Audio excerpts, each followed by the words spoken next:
Hello guys, welcome back to Saturday Story Club. Kembali lagi sama aku Lia yang mengulas mengenai film terbaru dari Guy Ritchie. Yang suka sama genre action, pasti familiar dong sama sutradara satu ini karena hampir rata-rata film yang ia garap mengenai action.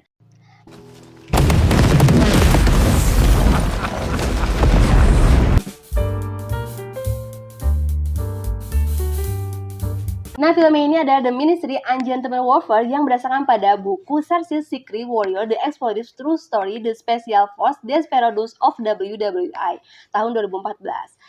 Karya Damian Lewis. Secara keseluruhan, film ini menggambarkan operasi Postmaster yang dituangkan dalam karya fiksi. Guy Ritchie sebagai sutradara dalam film ini yang merangkap juga sebagai produser dan penulis naskah bersama 3 orang lainnya, yaitu adalah Paul Tamasi, Eric Jensen, dan Aras Amel. Latar belakang film di tahun 1941. Pada Perang Dunia II, Britania Raya berjuang untuk mengalahkan Jerman demi menguasai Eropa. Dan kota London pada saat itu sering mendapatkan pemboman yang dilakukan oleh Nazi di bawah lava. Dengan kapal Britania yang sering ditenggelamkan oleh Nazi, semua itu membuat Brigadir Kolonel Gubin membuat operasi Postmaster dengan dukungan yang secara tidak langsung oleh Perdana Menteri Winston Churchill untuk melakukan sabotase operasi hitam untuk mengganggu U-boat Nazi. Dan mereka merekrut agen intelijen yang bernama Gus Mark Philip yang sedang dipenjara. Pemilihan Gus sebagai pemimpin kru di lautan dianggap sebagai keputusan yang tepat. Karena operasi Postmaster ini sangat berbahaya dengan konsekuensi disiksa atau dibunuh. Akhirnya Gus merekrut teman-teman dekatnya yang kompeten di bidangnya. Dan operasi di darat itu juga dilakukan oleh Marjorie Stewart dan rekannya Heron. Dalam perjalanannya memulai misinya, baik Gus ataupun Marjorie tidaklah mudah.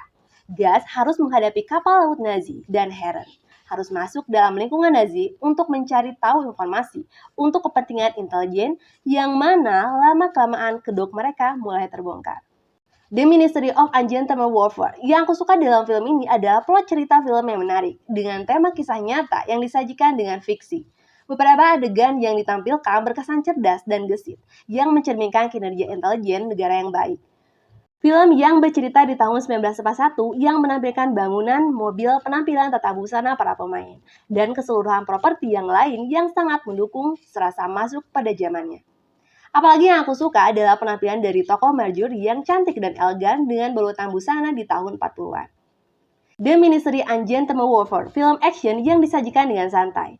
Aksi dari para pemain yang lincah, pemboman dengan target yang tepat sasaran. Walaupun memang action yang ditampilkan itu sekitar 50-60% yang ditutupi oleh dialog. Tetapi karena konsep cerita yang baik, semua itu menjadi satu kesatuan. Walaupun film ini ada masuk genre komedi, nah komedinya itu kurang dirasakan sehingga nggak muncul ketawa ketiwinya. Kalau santainya sih dapat. Memang ada bagian kelima, di mana ada scene-scene yang ternyata menceritakan sesuatu yang di luar harapan. Tetapi klimaks film itu dirasakan sedikit sih. Dengan menonton film ini, sekilas lupa juga dengan kengerian dan kekejaman Perang Dunia II, apalagi kalau menghadapi Nazi. Tapi Guy Ritchie mengemas semuanya dengan santai. Hal yang menarik dari Guy Ritchie yang aku perhatikan, sutradara ini kadang memakai aktor ataupun aktris yang pernah ia pakai di film sebelumnya. Seperti untuk film ini, ada Bab Olusanmokun yang peran sebagai Heron. Aktor ini pernah juga ada di film Roadman tahun 2021. Oke, kita masuk ke tokoh. Tokoh utama film ini adalah Gus Mark Phillips yang dibawakan oleh Henry Cavill. Menurutku ada perbedaan yang signifikan yang terlihat dari perawakan jika dibandingkan dengan tokoh Gus di kenyataan yang memiliki perawakan kecil.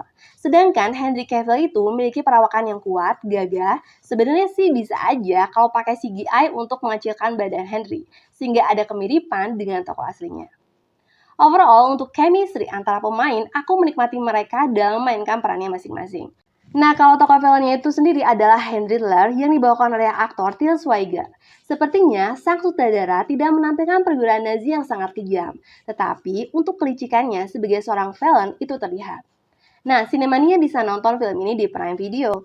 Rating IMDb-nya 6,9 dari 10. Sebenarnya untuk Tomatometer bagus sih, jadi worth it buat jadi tontonan di akhir pekan. 70% untuk Tomatometer dari 135 ulasan, dan audience score-nya itu adalah 93%. Dan rating pribadi aku 7,8 dari 10. Terima kasih banyak Sinemania yang udah nonton review aku. Bye-bye!